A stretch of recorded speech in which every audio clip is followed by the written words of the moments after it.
Hey, what's up, everybody? Welcome to the VSM Real Estate Podcast, getting you closer to massively successful players in the Twin Cities real estate market. I'm your host, Andre Anderson, today joined by Jake Johnson. Hello? I didn't know you were waiting for an audio cue. I was waiting for an audio cue. All right, well, okay. Let's keep going. Then we've got this Yahoo. We got this Yahoo right here. Hello. Where was the accent on Jake's? They're mandatory. Minnesotan accent right here. Yeah. And then a new guest, Ryan. Welcome. Thank you. Thanks for the invite. Of course, yeah. And just so everyone knows, it's Pertile, so this guy probably told you otherwise. But Pertile? Exactly. Okay, yeah. So. Pertile? I think I've seen you on some school bus benches and other bus benches. No, I don't spend my money there. Well, could you maybe introduce us or introduce the audience Sure. To yourself? You're a recent alumni, or you were an alumni here at VSM. Yeah, I'll give you the rundown. Ryan Pertile, real estate advisor with Engel Völkers currently.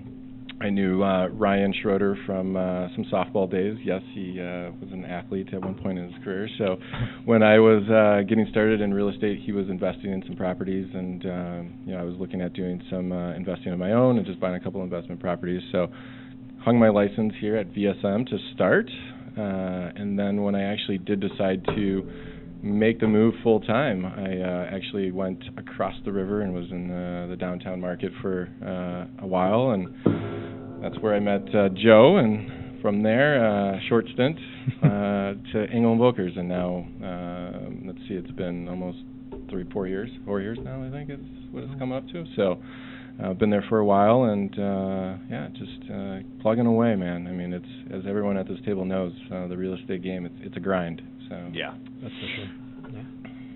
Out of curiosity, so I obviously trust you a great deal. Wouldn't have invited you on the podcast if I hadn't. But as you've grown up in the industry, what are some of the things that you've done? I want to hop into questions right away. I hope these guys don't mind. But No, go for it. I'm always curious to learn from my friends. But what are some things you do to generate trust with your clients, buyers, sellers? Just what are some things that make you a little bit different and unique? Because I got to see it at firsthand action a couple times, but it's been a long time. Yeah, I mean, the market has changed so drastically over the last few years too, especially with all the stuff online, internet, Open Door, Zillow, all of these things. So I think the mentality from a lot of clients too has changed. Like they can go online and buy a house, and they don't really think they need somebody, right? So, and my mentality has always been different. And before I got into real estate, one of my mentors always said to me, sales and service is what you need to focus on. Everything else you can outsource, right?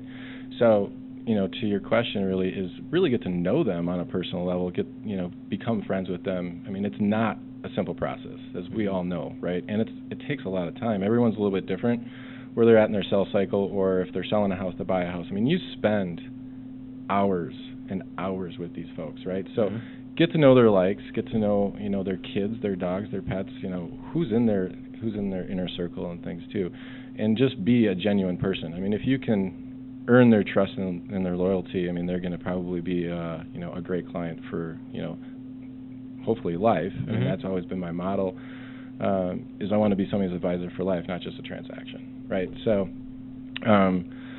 it's tough, though. It's extremely tough. I mean, our industry has a lot of agents, right? And there's a lot of noise and stuff out there outside of, all the stuff internet-based and everything. So, I mean, they can go online and they can find thousands of us, right? So what's going to separate you? And I think that's where it really comes down to is differentiating yourself and being there and little things too. It's calling them on their birthday, sending them a birthday card, making a handwritten note, doing the things that other people probably aren't doing, and just being there for a resource and if they have questions, and if they even after the sale, right? I think a lot of people lose track of this. After the transaction and the agent gets their commission check, they're all excited and they lose track of their clients. You can't do that in this industry. You follow up with them. Maybe they talked about doing a renovation of, a kitchen, a bathroom, whatever. Give them 2 or 3, 4 contractors and say, hey, I know when we were looking, here's some people, right? And just always stay in front of them as much as you can. I think it's critical today, and just trying to go above and beyond. And at Engel Völkers, we're a little bit fortunate where we take things a little bit more. We call the concierge, type of service, right? We really want to roll out that red carpet for them. And that's what we try to do. And I think some agents do get, kind of caught up in just transactions. And I think that would be one of my, keys here, or, takeaways if anybody's listening. I don't even know how many listeners you guys have. So if 32. 32 listeners. Just try to earn their trust and just go a little bit above and beyond, and don't get too caught up in doing transactions, and actually build a referral network. Well, and none of what you said is actually very hard to do. I mean, it just takes time. Exactly. And it's a pretty low bar in the industry if you want to set yourself apart from other people on the customer service aspect. Like, how many people actually send their former clients a birthday card? Nobody. And you can get a 10-pack for what, $5? Yeah. So I always use the analogy too, where it's easy, to really come up with the idea, right? Like we'll sit around here and we'll bullshit, through our way through this podcast, right? And we'll have some good ideas, but you have to execute, right? Mm-hmm. You have to put the wheels in motion. You have to go and do these things, and if you don't, you're not going to reap any of the the rewards down the road. And it is hard. I mean, we were joking earlier before we actually, went live and turned this on, is, this industry is tough. A lot of people see it where it's easy to do, or they see what they see on TV, and they think, I'm going to get my real estate license because I can take 90 hours of, pass a test, and, I'm going to go out and, be the next, $1 million listing, or I'm going to flip houses on HGTV, and it's a lot harder than that. We know that, but a lot of people don't, and I think that's a misconception out there, even for the average consumer, where we are looked at as glorified door openers. Right. I want to jump onto that, because some of my best clients are your past clients, but I was holding on to that for like 10 minutes. I was just dying. But out of curiosity, you make a great point. I think there's a big misconception out there about our jobs in general, and you can turn the corner and run into somebody that wants to be a realtor, right? Oh, that looks fun. That's awesome. Oh, I like the flexibility. And it's funny because I have less flexibility in my life as a realtor than I did working at a corporation. That's how you really feel. I'll be honest with you. It's 100% true, though. I mean, it truly is. Where I'm going with it is, are there any things that you see new realtors make that are just getting into the business, like mistakes or misconceptions that they come in with and are sorely disappointed, or anything like that? Even at Engel and Völkers, I imagine you guys take on new agents from time to time, not just experienced, awesome ones. So is there anything that you're seeing? Because I'm just kind of curious in terms of the marketplace. Yeah, one of the biggest things I'm seeing, and actually I wish I would have known when I got in the industry, was actually joining either a team or having more of a mentor, like getting into it, right? Like me, because I was coming from corporate America, and it was one of those things where it's like, I can do this on my own. And I'm a pretty stubborn person, and I'm like, I'm going to do this on my own no matter what. Today, I think with the way that the market is going in the industry, it's hard to go at it on your own. I mean, it truly, truly is.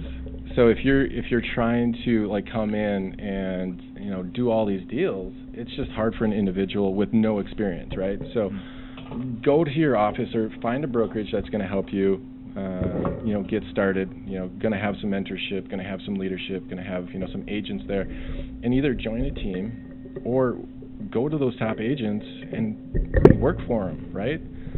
Do open houses, shadow them, do the things that they're doing, and learn. I think and this was my experience, was like, here's a desk, here's a phone, best of luck, right? Yeah.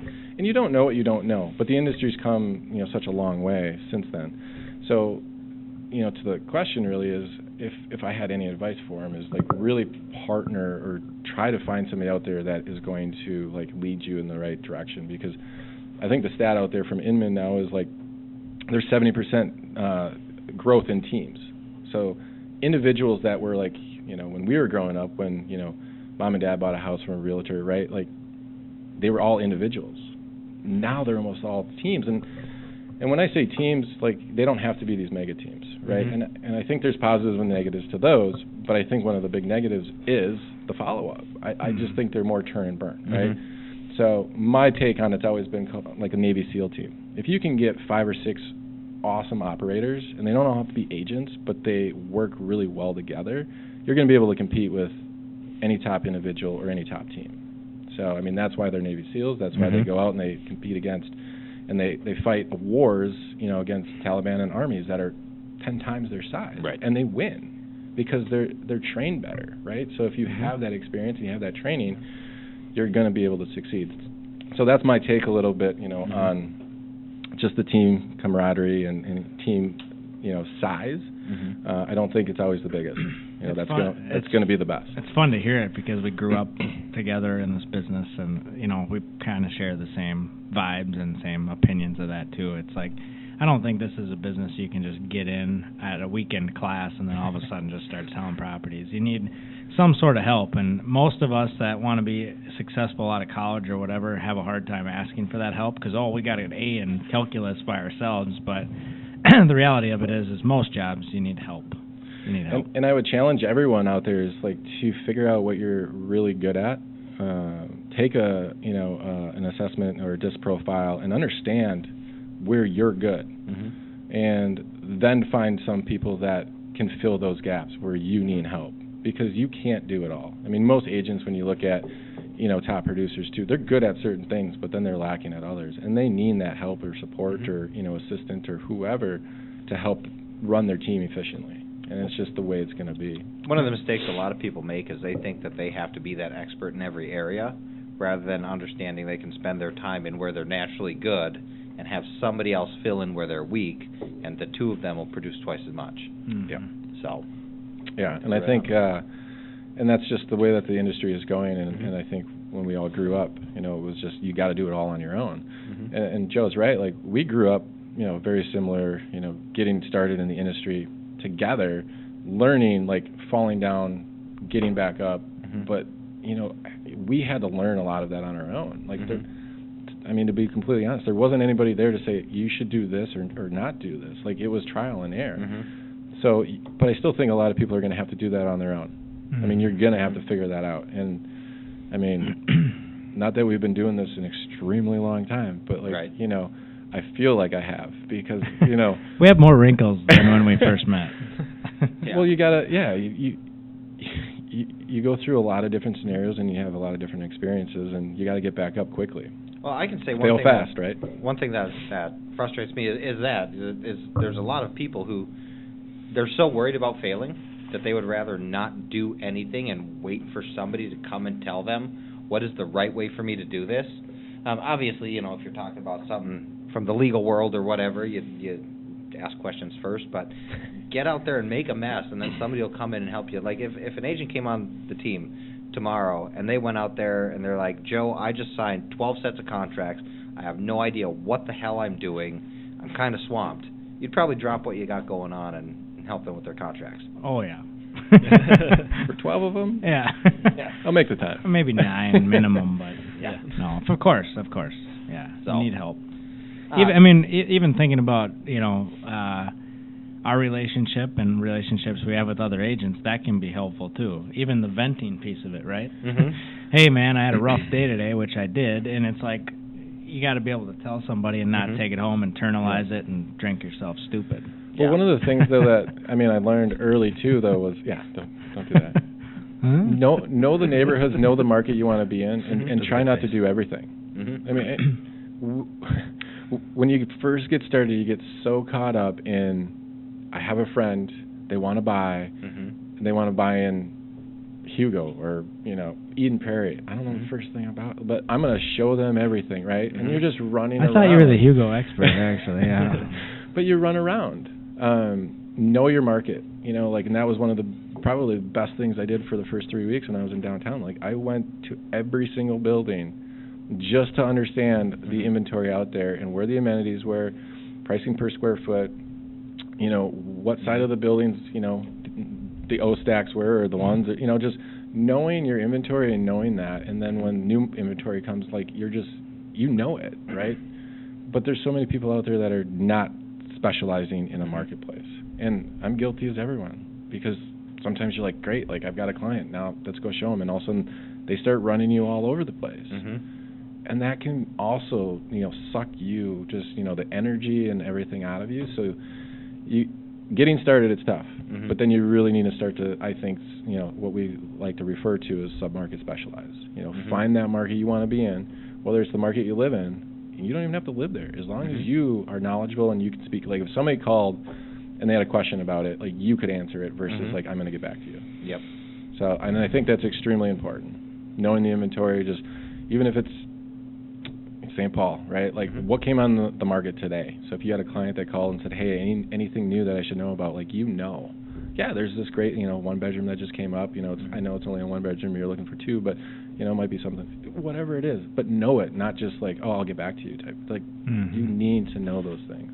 Yeah, I think that's actually a really valuable answer. Most people would be like, the first thing you got to start with is, cold calling or get a prospects list or buy some leads or start cutting your teeth, which is all really important stuff. But I couldn't tell you the last time I heard somebody say, dive back into the books and learn your product. Learn the product, learn the inventory. Today's a little bit different with cold calling, right? Like, I mean, everyone at this table, your phone rings nonstop from people from all over the place, and you're just like, take me off your list, right? Take me off your list, and it never happens. So think about your customer, right? But there's other ways to reach them today, especially with social media and other things that are taking place, And I think that's a really good avenue. Again, you got to be tactical about it. But you do need to get out there. Like you need to put yourself in front of whatever customer you are going after, whether it's the first-time home buyer, whether it's the move-up buyer. We've got a lady in our office that's really targeting the 55 plus. Whatever it is for you, you need to go and put yourself in those types of situations to meet new people. And it's not the one thing that always drove me crazy when I first got started, and everyone asked like, what do you do? And initially it was like, oh, I'm just a realtor. Oh, and then it turned into I'm a downtown agent. Or now it's a little bit different because they always were like, well, I already bought or sold the house, right? Like I've got a place to live. That's great, right? But do you have friends or do you have family that could potentially benefit from the services that I offer? There's more to it than just you. Like I want to meet other good people.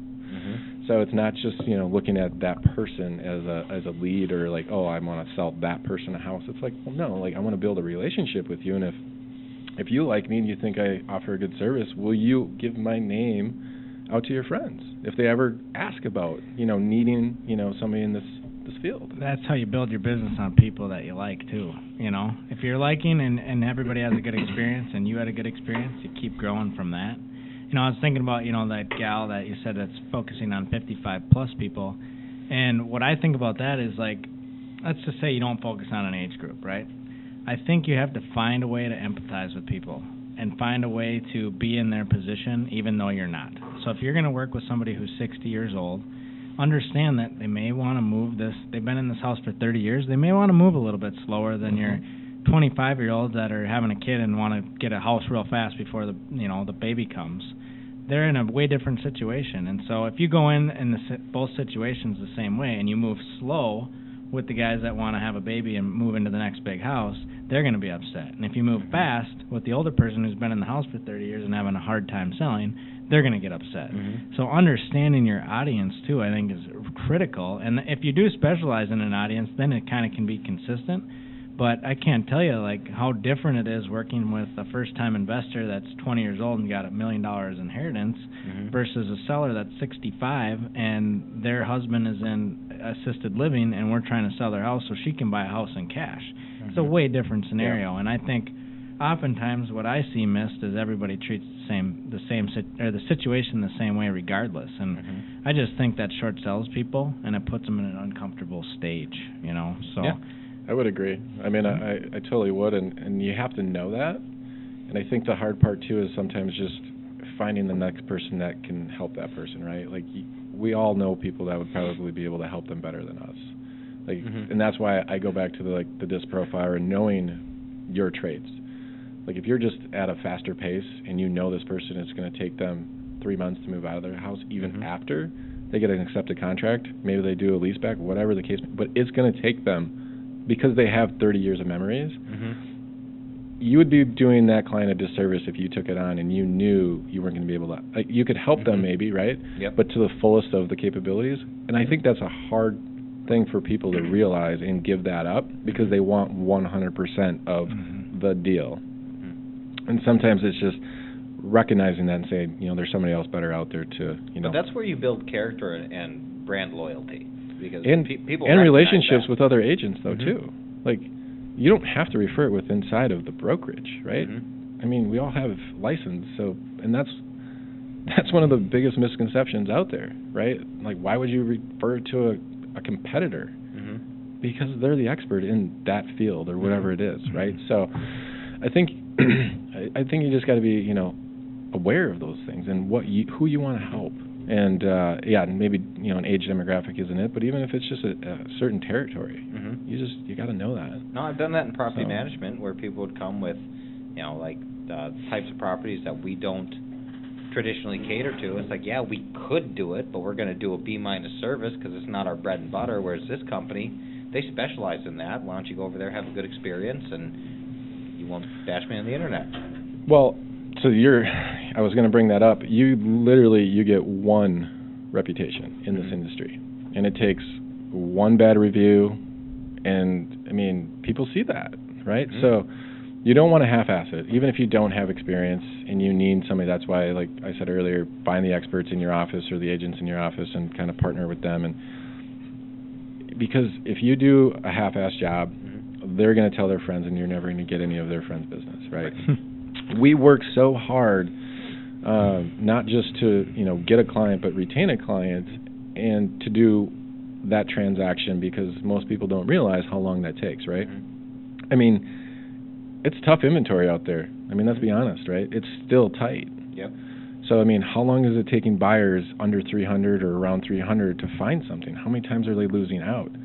So, I mean, it can just take them 6 months to find something or get an offer accepted, right? And then it's another 30 to 45 days on top of it. So that's why I said earlier, like, find somebody you're going to mesh with and like because you're going to be spending a lot of time in properties, in the car, driving them around, spending weekends together when you'd rather be doing other things. So if that's not your type of personality, I mean, again, find something that does, and play to your strengths. That's probably, it goes back into the mistakes new agents make too. Hey, I'll show you that property. I'll see you there at 3 o'clock.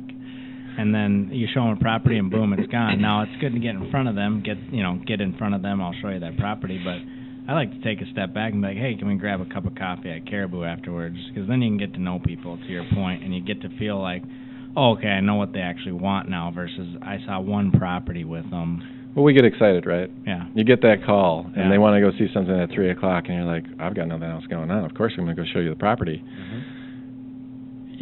You're going to do yourself, the disservice, sitting down with them for an hour, whether it's in the office or at a coffee shop or wherever, and just understanding their criteria goes a lot further, understanding their financials, understanding their buying power.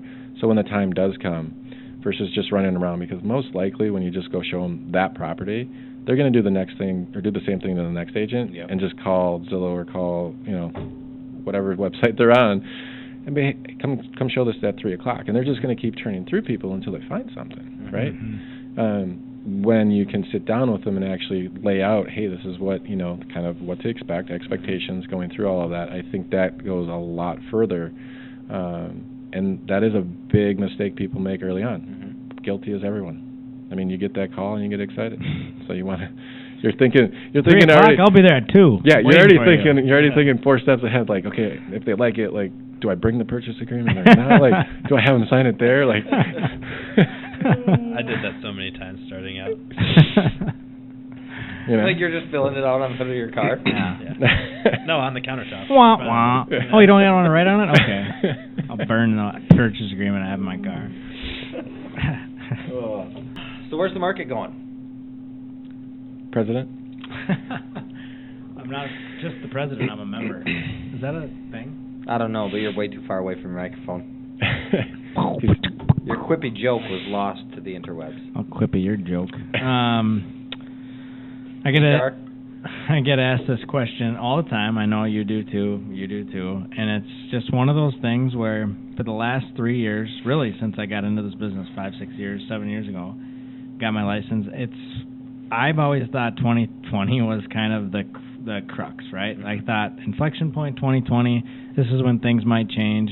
And I think I said it because in 2016-17 it was like just far enough away to not have to like be on the hook for it, but just close enough where people still thought I had credibility, right? I'm being overly transparent here. the realistic part of it is I've always felt that way, even inching closer to it. Mm-hmm. But now it's like I don't even know what to think because interest rates have stayed ridiculously low, Mm-hmm. inventory has stayed ridiculously low, and demand has stayed ridiculously high. So it's one of those things where, yeah, I would have expected in the next, everything is indicating the recession, blah, blah, blah. But I would have expected in the next year that something would have changed.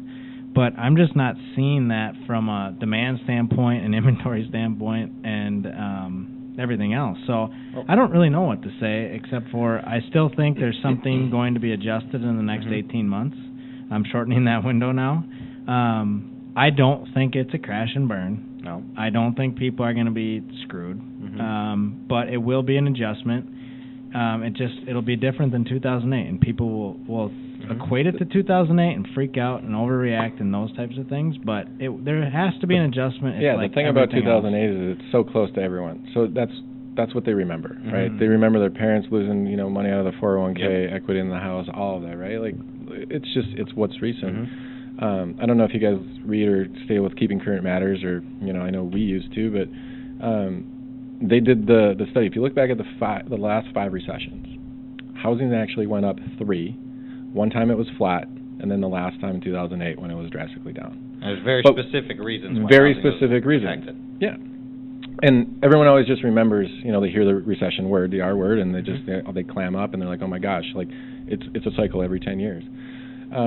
For real estate, I agree with Joe. I think we are in for a correction, for our economy. And what I was going to say from the 2020, if you look at election periods, right, the 4 years, you just never know. So most of the time, things start to happen after an election. Yep. New policies come into place. So confidence is it would make sense. Jeopardized. Yep. So what we're seeing, and actually, I was just talking to some loan officers this morning, and I mean, the refinance business has just been just crazy, right? Because of where rates have gone. He's like, I've been refining people who just bought a house 2 years ago, and we haven't seen that. We're never going to see rates like this ever again. Well, all the funny stuff about this is like, what year is it? 2019. So 2018, they raised the rates 4 times, and then they announced coming into 2019 we're going to do it at least twice. They thought they were going to be above like 5% or around 5%. And then all the international uncertainty shows up. So like, we're going to back off that. So no raises. The economy is still extremely strong. The stock market, when you look at it, is only reacting to the trade war speculations. All of the actual hard and fast economic sectors are extremely stable and still growing, but yet the housing market isn't necessarily following along the way that the economy would suggest it would. Price growth in houses stagnated this year compared to its growth levels last year, which some markets saw 13%. Now down 1 to 3% is the average. So, for me looking at it, it's just a ginormous mixed bag. So what I would add to it, though, is so depending on if you're a renter, if you're a current homeowner, or if you're soon to be a buyer, right, or a purchaser. I mean, sellers are so used to the last 2 to 3 years. Where, I mean, let's be honest, 2015, 16, a little bit of 17. I mean, some homeowners were getting ridiculous amounts for their properties, right? Yes. I mean, we would go into some of the listing appointments, and we'd have, our CMAs and our price analysis, and we would be, sometimes it'd be like throwing a dart, because we would say one thing, they would want to get something else, and we would try it, and we would get it. Now you have to be very, I don't know how many, emails you're getting on price reductions or improvements today, right? Like, that didn't happen last year or 2 years ago. You're getting more of those. So if you're going to be listing your house, you need to be pretty much, spot on with the pricing. So you do your homework, work with somebody who's, more of a listing agent and actually knows that area. Yeah. If you're a buyer, I mean, obviously this is, again, rates are never going to be this low. And if you're a renter, I mean, now's a really good time. I mean, look at the boom we went through just in all the apartments and everything that have gone up, right?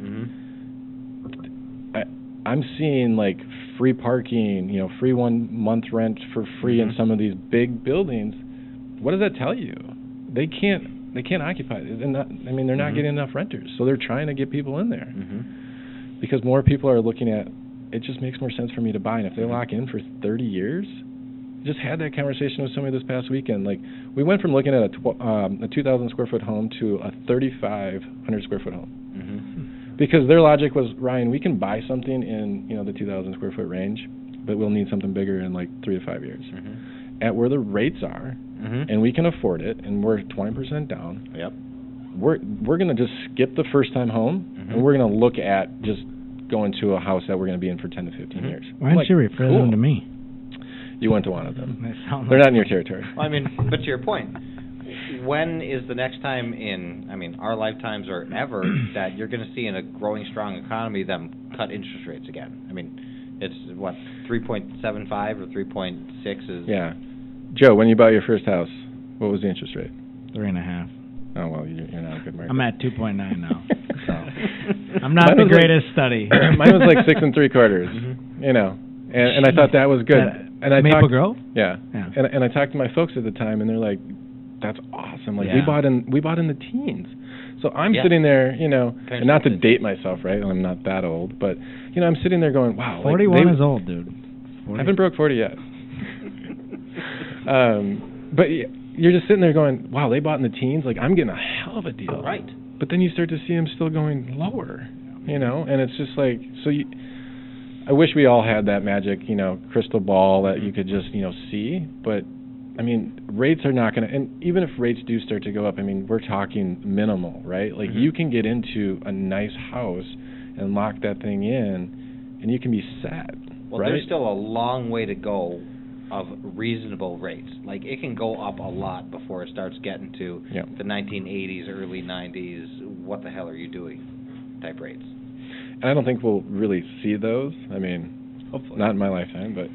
Not unless incomes start to skyrocket, because you think about 11% interest rates on $400,000 homes, and it becomes unapproachable. Yeah. Well, so then, let's flip it a little bit, too, and I don't know how much you guys, pay attention to the coasts and stuff, too. So, on the East Coast or even a little bit on the West Coast now, they're starting to feel a little bit more of that pinch, right? We have a lot of buyer demand here, but our job market has always been pretty stable. We have good houses. We have a lot of inventory. We're in the Midwest, but most of the coast right now are more experiencing more of a buyer's market, right? Because they went through that boom. They got the inventory earlier than we did. We're just playing some of that catch up, right? Well, and they hit the affordability index sooner, and there was additional things had to cause it to correct. And so to the market question, I think we're on a good path, especially for anybody that's even in a house still. Yes, you can still sell it, and still make, depending on when you bought it, but you're in a good equity position, even if it was a couple years ago, right? And everyone always thinks my house is going to be worth more next year. I don't know if that's always going to be the case anymore, because we did go through a period where we were throwing out some pricing and we were getting it. I don't think you can do that anymore. That's why when you said the house went up 13% and then the next year you said 13% and then down 1.5 or whatever. Yeah. It's on a 2-year stack you're still at 12% or whatever. So right. It's but people don't look at historics, right? No. They just look at what it was yesterday. 3%, consistently. Yeah. Regardless of even when I'm running comps, I'll bake in 3% if it's a year-old comp. 3%, that puts it at 450, and then ours is. I'm guilty of that too. I'll build in some appreciation. But how hard was it, pricing homes a couple of years ago? Right. It really, you could come with all the data you wanted to, and if the homeowner was no, I want to list it for 500, and you're like, man, this only says 450, but let's try it, and you get it, and you're like, awesome, right? But yeah, it happened to me several times. You can sellers will be like, let's try it, and then all of a sudden offer on the first day, and you're like, I just got an extra $10,000.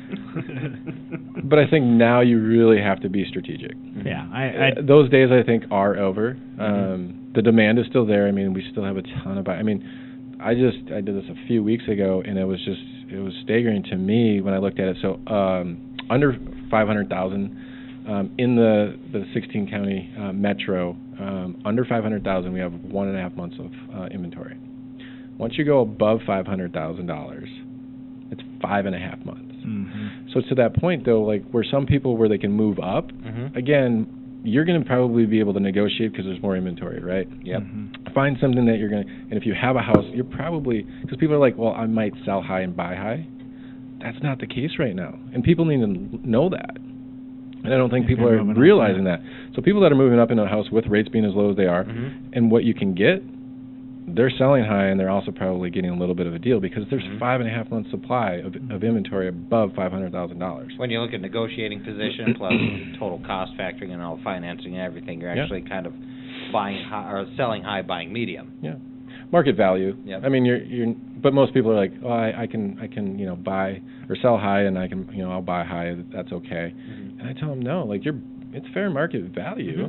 But just because there's more inventory, and we are able to negotiate a little bit off of the list price or what they're asking, like that's what we're here for. That's what we get paid to do. But we need to know that information. Think about when we first started, and you would think about a price reduction 30, 45, 50 days in, right? Now you'd start to talk about it, right? When we kind of first started. Nowadays, it's like if a house hasn't sold in 9 hours, you're already like, oh my gosh, nobody likes it. Should we reduce the price? I think that's scary. And that alludes to the fact that you need to price it right at the beginning, because you don't want to be sitting on the market for 1 week just to hit the 1 week mark before making a price reduction, and then relaunching the property 12 times. Right. And those are tough conversations, right? Yeah. Because then you sat in the living room or at the kitchen table, and you had that conversation with them, and they said, hey, you're the one who priced the house for us. Well, what's going on? So I think you have to have, and every client's different, and that's what I've learned. Like, you can have all the information in the world, but if you have that older person, or if you have somebody who just wants to, hey, if I'm going to get my price, or I need to move because I have to within the next 60 days, so we need to be aggressive. So everything is different. You got to take all of those factors into consideration when you go into those appointments. But to Joe's point, people are sellers. They're kind of barking at us a little bit more because they're like, well, my neighbor 3 years ago sold their house in 3 hours, and you're not even doing an open house. It's like, well, so let's talk through that. Locking Hapless. It'd be interesting to poll a bunch of realtors and see what percentage they think the purchase or the list price, relates to the sale. Because I guarantee it's probably 75% of it. Professional photos, 10. And then you've got, pricing it right and marketing it right is the biggest piece. Pricing by far is one of the biggest pieces, and I mean, without giving too much information to you guys and the competitors in the world, right? Engel Völkers has a model. We're use a model. We'll just go back through it later. just edit. Proprietary model. Proprietary Engel Völkers model. What I tell people too is model. Can I just take a picture of this? No, we got it. It's okay. Does Instagram this? Yeah. The market's the market, right? So, I mean, we can sit here and we can talk about the comps and everything all day long. The market's going to dictate really what anything is worth. We're all consumers. We all understand that. You just need to make them realize it. We can throw out a number, and we might truly think it's a $500,000 property or a $250,000 property, but after the first weekend and you get one showing, the market's speaking to you. Yes. So no matter what you do differently or how you can have the best marketing plan in the world. You can do all the photos, all the video. You can have the biggest party at the property, spend all of this money, but if you don't have the right price, game over. I mean, that's the thing. And now, you do need to prepare the property right. Yep. If you don't prepare it right and actually stage it, or if you don't get it ready for the market, and you don't take really good photos and your marketing does suck, it's gonna show. Oh, but the market's the market, and it's gonna show really quickly whether you're priced right or not. I mean, if you get a lot of people through, and there's no offers either, that's telling you something as well. But we have to have those conversations, and they're tough conversations with people. Let's be honest. Yeah. Yeah. Very true. Andre, what else do you have to say, man? I honestly, You've been quiet, Andre. Yeah, I've just been enjoying the information. And, taking it all in. Exactly. Yeah. Because, did a podcast earlier today. I talked a little bit. Yeah. I suppose this is round 2 for you. It is. Saving the voice. I didn't bring another shirt, so it's going to release. And nobody would have noticed until now. Yeah. They're going to go back, watch the other one. What was the other one about? You only got 30-something viewers anyway. So right, yeah. It doesn't, this guy's wearing the same shirt. That's being generous. So I got one more question. It's kind of related, but kind of different. Obviously, right now the biggest buyer pool is the millennial generation, and up until maybe 2-3 years ago, our generation was the rental generation, and now some switched, and a lot of them are starting to look to buy. But we are the I don't want to talk to people, let me do it online generation. How is that changing the approach to today's market, and how is that, just thinking it through, going to make us have to adjust going into tomorrow? I mean, I could talk all day about, the online, all the different websites and pros and cons, of it. What I would say is, the millennial generation, and just so that everyone here and all your 32 viewers know, I'm right on that border. So, 82. You call yourself a millennial 82, or all right? Gen X? 82 is when it... Good Lord. He just says 82. He's like, I'm not getting that. Are your kids having kids yet, or? No, Grayson is definitely not. They are definitely coming to every appointment, every showing, more educated, because you can certainly find, and the way that everything moves at such a light speed today, that's good. I want people to come educated, because I also want to, but I have to make sure that I'm also aware of what they're reading and what, where they're getting the information. Now, the rental, buyers that are coming to the market now, it's great, because they're looking at it from a different position, right? Mm-hmm. Before, they were looking at probably more of a flexibility position of okay, I can rent for a couple years, test the waters. Mm-hmm. And now they're seeing their friends build equity into a house or a condo or whatever it is. Mm-hmm. But I think we definitely need that market to continuously be buyers, right?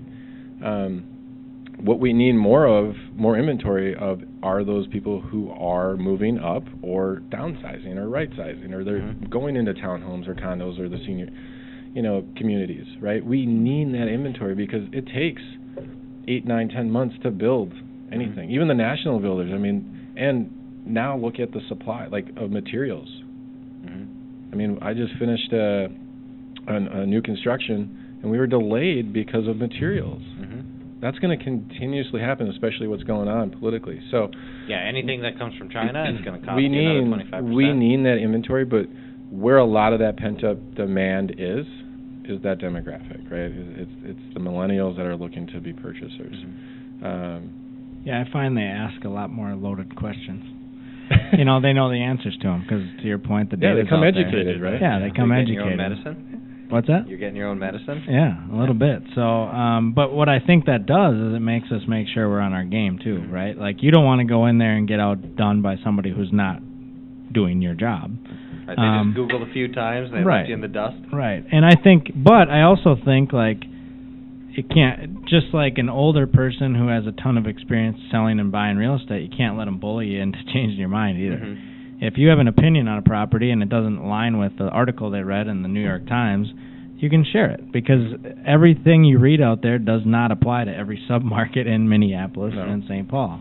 And so I think a lot of times it's I'll get asked a question, I'll give my honest opinion, and they'll be like, well, we actually read this, and it's I totally get that, right? I'm an overly transparent person. These are the conversations I'm having. I totally get that, but here's why I think I disagree with it.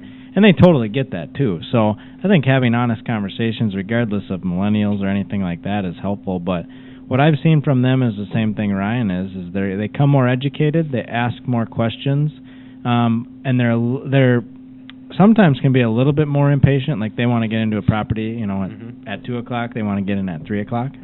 Versus, the older crowd is usually a little bit more hey, let's go on Saturday, So you have to be flexible with that and just understand that that's just kind of people's expectations now. And just because you can't make it happen in an hour doesn't mean you're a disappointment or a failure, or they're going to go to the next agent. You just have to set that expectation, and you got to be flexible and figure out how to get them in there as fast as you can, because if it's a great price property, it's going to go quick.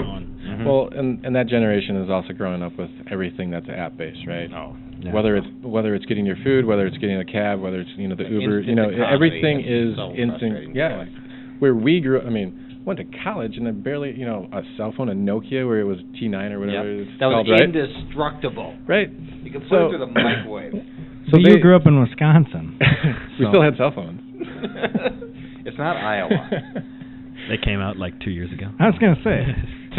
To Joe's point, though, too, of knowing that information, but also earning their trust and their loyalty a little bit, as far as just being able to speak your mind. But going back to the sub-marketing too, being that specialist and knowing that, Like if you just are trying to be everything to everyone, they're going to see through that. Mm-hmm. And that's why I also said earlier, I think it's important to work for somebody or be on a team, because you will get some of those people who will call, right? And if you're an individual, you've got 100 different things going on. Mm-hmm. Your showing assistant or your, whoever you're trying to mentor, or if you're trying to build a team, or if you have a team, they can help you. They can, because those millennials they're going to go on to the next person, right? Now, we know at this table, right? Like the easy part is opening the door, going through the property, giving us giving our buyers our honest opinion. I mean, looking at the house, whether it's, it's built, what year, the foundation, looking at it, like looking at utilities, looking at it, like going through it with a fine-tooth comb. Because what I tell my buyers too a lot of times is, if you like this, we're making an offer on the condition it's in. We're not going to renegotiate during the inspection. That's not how I operate.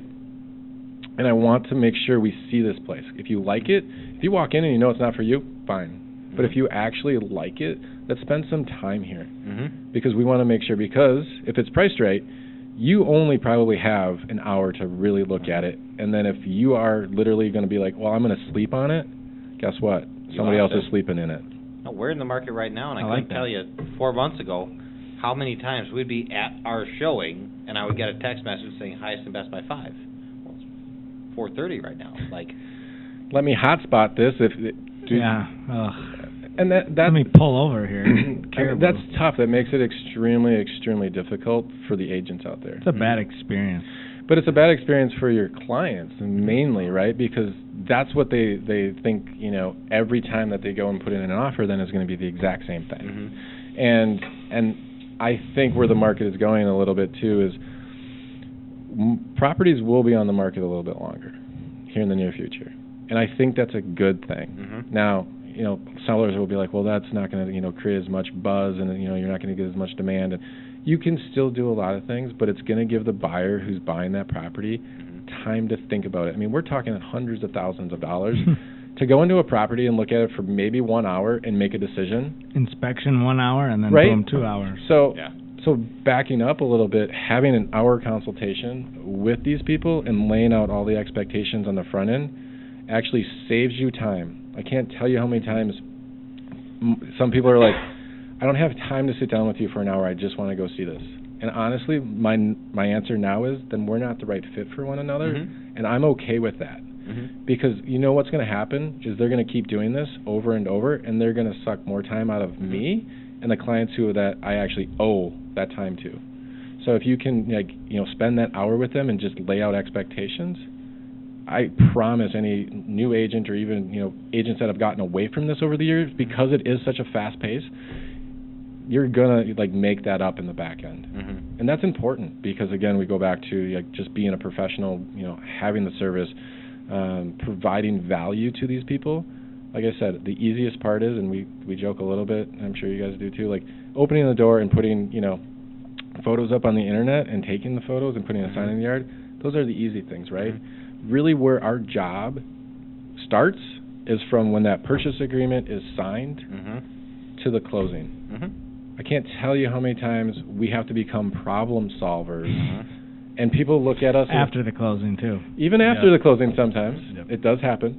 But during that 45-day-ish period, right?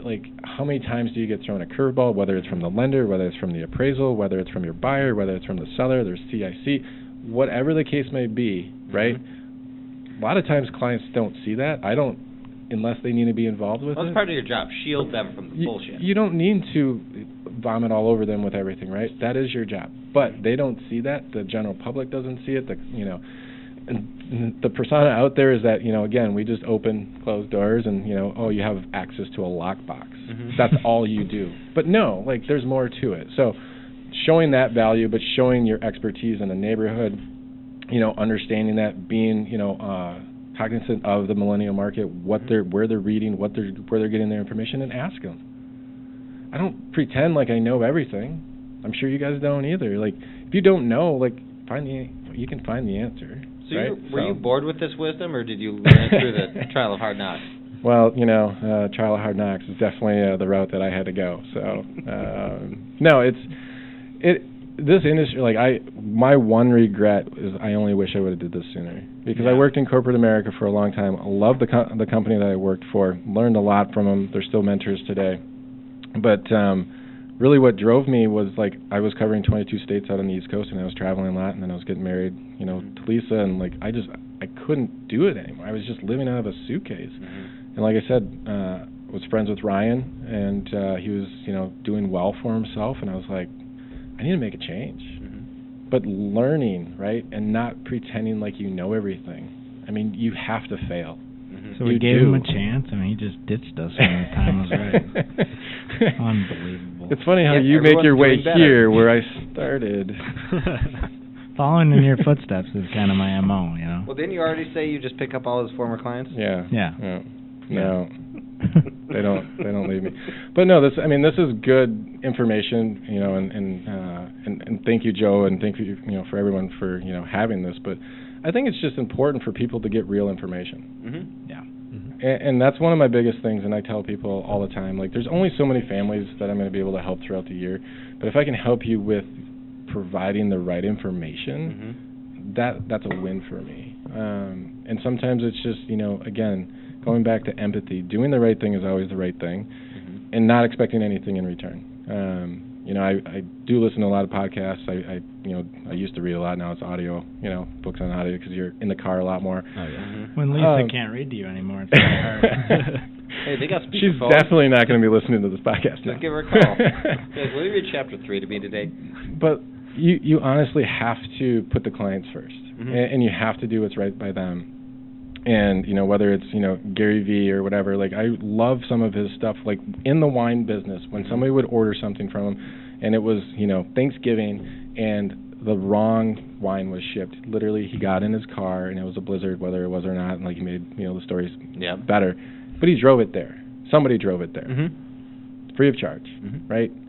I think we forget, like, our clients have such a big say, and we need to be thanking them more than what I think a lot of agents do. And I think that's very important and critical. So yeah, just getting good information out there is tough, because, again, everyone now has a voice with the internet. Whether it's right or wrong, they have a voice. And if it's wrong, it's not going anywhere. Like, you can't just go in there and, like, overwrite that or type over it. Like, it's there. Sometimes it's the loudest. To that point, I think, you know, when you're early on in the business and you're trying to make a paycheck, right, you start to gloss over a few items that you probably shouldn't gloss over, and you kind of try and get the deal done. You know it won't be any big problem. But that, number one, that's a bad experience. Number two, it's going to create problems later on that probably are going to cost you money anyway. So getting that commission isn't going to be all that helpful. So I think it's going back to that experience part of it. And I can't tell you the number of times that, you know, I've taken blame for things that aren't my responsibility or not my fault or whatever, because at the end of the day, the clients come first, and they always will, and they will help you put food on your table if you help them have a place to put their table. Is that better than the... No, it's not better. Okay. No, it's not better. I liked it. Thanks. Okay. Thanks.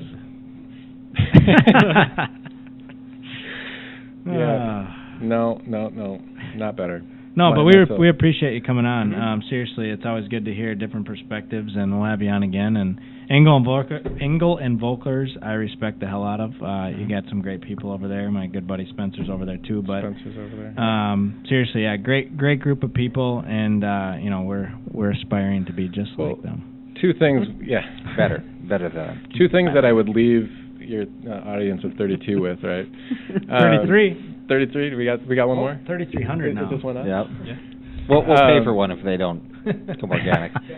One of the things that I didn't mention, and it sparked it before, that when you're getting into the industry, anybody that's getting into it, everyone that I sit down with, they always think, you know, hey, I can get into it, very low startup cost because they can be flexible. It's the furthest thing from the truth, right? Even if you got a client today, like corporate America, you get paid like every 2 weeks. I don't remember what that feels like, right? But even if you found a client today, it's about a 45-day time period, right? Most people, when they get started, and that's why I said, if you're smart, go work for somebody, and even if you have to do stuff for free, do it for free, because you're going to get stuff that they're not going to be able to handle. Yep. I mean, the startup, if you don't have 6 months of savings, minimum, don't get into the industry until you do. Or start to shadow people and do it on the side, do a side hustle a little bit, work part-time. Now, on the part-time thing, you can't do this part-time. No. You can do it for a short time, right? No, I've seen to guys, get experience. I've seen guys pound the phone for 6 months. I mean, not just pound the phone, but they're doing the work for 6 months, and they get their first closing check after 6 months, and they've been full-time in it. Like, right. Well, that was Ryan. That was me, so... but that's the truth. Like, we need to set the right expectations for the people who are trying to get in this industry. And what's the stat out there? Like, the average number of transactions that an agent does in Minnesota is 3. Yeah. I'm sorry, but you're not going to be able to live off of that because everyone thinks like, oh, you get these huge commission checks, right? Well, we still have to pay taxes. We still have to set some aside. We have other expenses and we have to pay our broker. By the time we actually get paid, right? Somebody used the analogy one time, like if I have $6 bills, the listing side gets 3, I'm left with 3. One has to go to taxes, one usually goes to the broker, and I'm left with 1. I mean, but that's not what people think, and I just want to make sure you're setting the right expectation, because everyone that I sit down with and they're like, hey, I'm thinking about getting in the industry, awesome. Want to help you as much as I can, but I have to set the right expectation for you. If you think you're going to come in right away and just make a ton of money, you're going to probably be thrown backwards. Whatever your salary is now, times 10. Get ready. And the people that aren't, those are the people that usually don't renew their license after Well, the taxes are a serious thing too. It's sure. It's one thing when your employer's like, we're just going to take that and give it to Uncle Sam, and it's another thing where you have to be like, I'm going to put it over here to give to Uncle literally Sam. yourself have to be diligent enough to take it out of that paycheck, that commission check, and set it aside for taxes. You get about 1 year, and then he comes after you and takes everything you got until it's paid up. It was one of the biggest things, probably the best decisions I made was when I got into it. I just hired a CPA, and I said, I'm paying myself once a month, whether I have a deal done or not. But the whole taxes thing, because that's what I heard from everyone, is make sure you pay them, because once you get behind, good luck. It's no joke, and they're not going to let go. I mean, let's be honest, they're never going to let go of the money that you owe them. So I mean, make sure you set that and be smart about it. You have to. So it's real. You'll pay one way or the other. You can also invest in real estate. You can invest it back. And we're on to our new podcast, Real Estate Investing. Yeah, but I think I've got an appointment to get to. Yep.